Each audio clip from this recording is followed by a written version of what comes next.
Did you know that after over 40 years, the mystery surrounding Natalie Wood's death still remains unsolved? Tonight, we finally hear from her husband, Robert Wagner, at 94 years old, as he breaks his silence on that fateful night.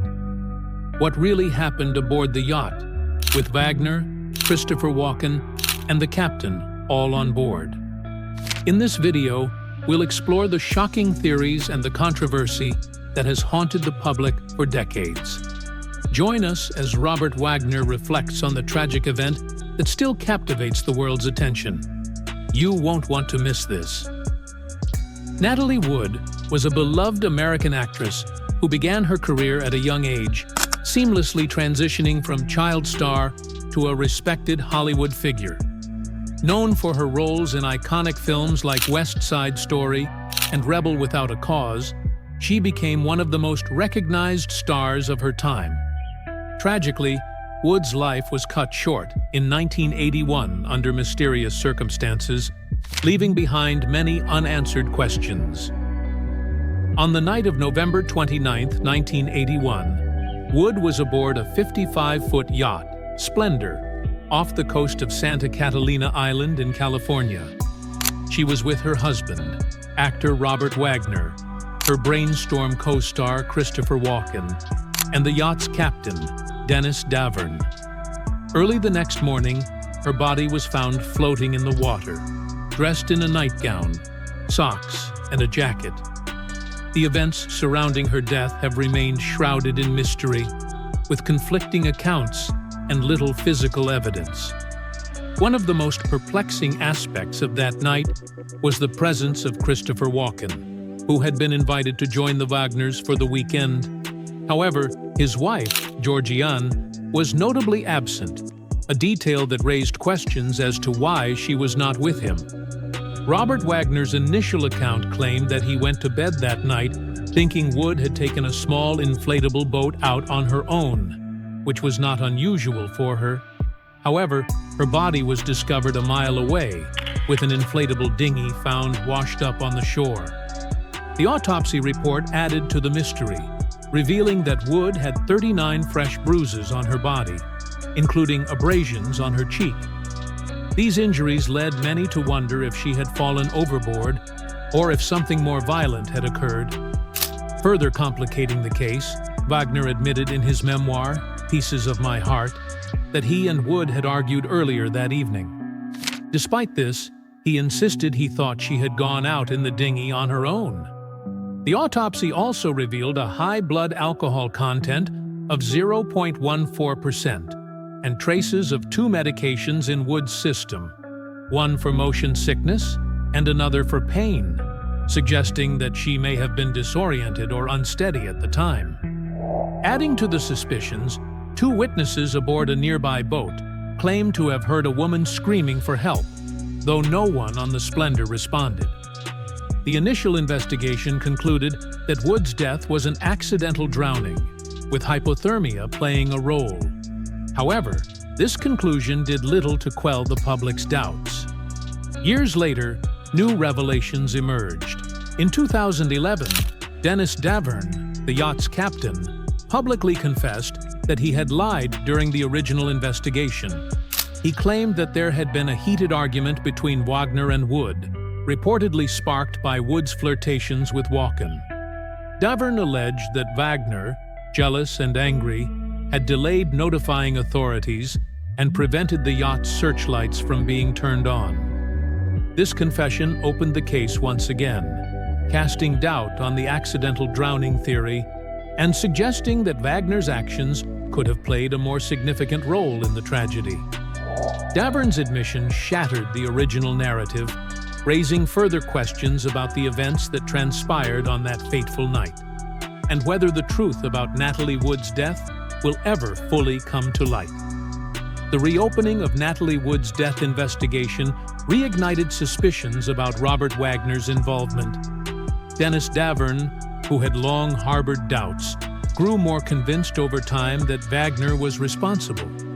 He recalled Wagner telling him that Natalie was missing, which struck him as suspicious since Wagner had been the last person with her. When Dwyane later identified Natalie's body, he was disturbed by the bruises on her, suggesting she had been beaten before her death. For Dwyane, the bruises were a clear indication that something violent had occurred. He believed Natalie's death was no accident, but rather the result of a confrontation that likely turned physical. Christopher Walken, who was also on board that night, confirmed the tense atmosphere, describing a lot of fighting and yelling. The argument between Wagner and Walken centered around Natalie's career, with Walken defending her right to continue acting, while Wagner, feeling insecure, seemed threatened by her success. The fight escalated, with Wagner admitting to smashing a wine bottle during the argument, underscoring the intensity of the situation. Alcohol, jealousy, and long-held resentments created a volatile atmosphere on the boat. Natalie, caught in the middle of the conflict, seemed to bear the brunt of the tension between the men. In 2012, the case took a significant turn when Los Angeles County Chief Coroner Lakshmanan Satyavagaswaran reviewed the evidence and amended Natalie Wood's death certificate. Originally listed as an accidental drowning, it was now amended to include drowning and other undetermined factors, acknowledging the numerous unanswered questions about her death. The coroner's new findings in Natalie Wood's case raised further doubts about the events of that fateful night. The bruises on her body, which didn't appear consistent with a fall into the water, led to questions about whether they were inflicted before her death, possibly indicating an altercation. In 2013, the Los Angeles County Coroner's Office released a 10-page addendum suggesting the bruises were pre-existing, deepening the mystery. The investigation took a dramatic turn in 2018 when the Los Angeles County Sheriff's Department named Robert Wagner a person of interest, despite his denial of any wrongdoing. This shift in focus hinted that authorities believed there was more to the story than Wagner had previously disclosed. However, by 2022, the investigation had hit a dead end. Lieutenant Hugo Renaga revealed that after years of pursuing every lead, the case had no new breakthroughs.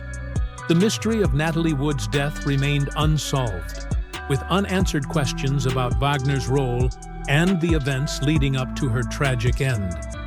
In response to the accusations, Wagner broke his silence through a spokesperson, expressing frustration and anger at the renewed claims of his involvement in Natalie's death. The spokesperson condemned the accusations as despicable and morally wrong, claiming that those making the allegations were exploiting a tragic event for their own gain. Wagner stood by his account of that night, maintaining that it was an unfortunate accident, and he felt deeply hurt by the accusations. Meanwhile, Natalie's sister, Lana Wood, revealed in her memoir, Little Sister, that Natalie had been sexually assaulted by Hollywood legend Kirk Douglas when she was just 16 years old. The alleged incident, which occurred in 1955 at the Chateau Marmont Hotel, was a painful memory for the Wood family, and Lana's revelation shed light on the darker side of Hollywood's past. Lana's memoir describes the moment Natalie returned from the meeting with Douglas, visibly distressed, and how their mother, Maria, had arranged the encounter in the hope that it would help further Natalie's career. However, what was supposed to be a promising opportunity quickly turned dark. In her book, Lana recalled how Natalie confided in her years later, sharing the painful details of the assault. This revelation added a new layer of complexity to Natalie's story and motivated Lana to seek justice for her sister, not just in terms of Natalie's tragic death, but also in raising awareness of the trauma faced by many women in Hollywood. Lana has since become a vocal advocate for survivors of abuse, determined to ensure their voices are heard and that the industry's history of silencing victims is challenged. When Kirk Douglas passed away in 2020, his death marked the end of an era, but the painful memories that his alleged assault left behind continued to haunt Natalie's family. Natalie Wood's life was marked by both remarkable achievements and deep struggles within the Hollywood system. As a young actress, she faced significant pressures, including relationships with older men, such as director Nicholas Ray, and rumored involvement with Frank Sinatra while underage. These experiences, coupled with the exploitative nature of the studio system, shaped her career and personal life. Her desire for creative freedom led to tension with studios, culminating in a suspension that reinforced the industry's control over actors. Despite these challenges, Natalie worked to assert her independence, paving the way for future actresses to demand more autonomy in their careers. Her tragic death at 43 remains one of Hollywood's greatest mysteries, with unanswered questions about what happened the night she died. Meanwhile, new rumors surrounding the Reeve family have also shaken Hollywood, with shocking revelations from Christopher Reeve's son. The truth behind these mysteries continues to unfold, leaving many in disbelief. Thanks for watching.